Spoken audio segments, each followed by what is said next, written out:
Why is Airphysio needed? Our body is amazing the way it cleans out our lungs and removes particles and foreign pathogens like viruses and bacteria from the lungs. We have a process called the mucociliary escalator. The airways produce mucus, which sits on top of hairs called cilia. These hairs beat backwards and forwards to help transport the mucus up to the throat to be swallowed or coughed out naturally. The mucociliary escalator captures up to 90% of all foreign particles which we breathe into the lungs. Most people actually swallow between 20 to 30 mils of mucus per day as part of the foreign particle clearance process. This process helps to remove particles, viruses and bacteria out of the lungs at a speed of between 1 to 3 centimeters per minute.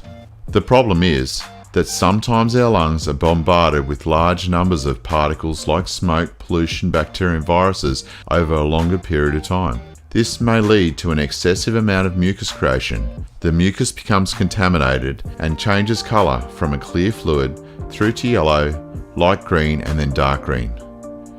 This is an indication that our lungs aren't coping with the amount of pathogens and particles which we're breathing in, and the lungs become infected. This results in a build-up of mucus which makes it harder to transport and can result in further inflammation and blockages in the airways and mucus plugs. This is where Airphysio comes in. Airphysio uses an all-natural process similar to the cough mechanism. The oscillating positive expiratory pressure happens at around 15 to 35 times per second using air, changing pressure and wind shearing to help to push the mucus and the particles up to the throat to either be swallowed or coughed out naturally. This helps the lungs to function more effectively by removing the particles and contaminated mucus from the lungs, whilst helping to improve lung capacity by opening up closed and semi-closed airways and helps to stop the vicious cycle of inflammation and excess mucus buildup. This excess mucus buildup can lead to the loss of lung function.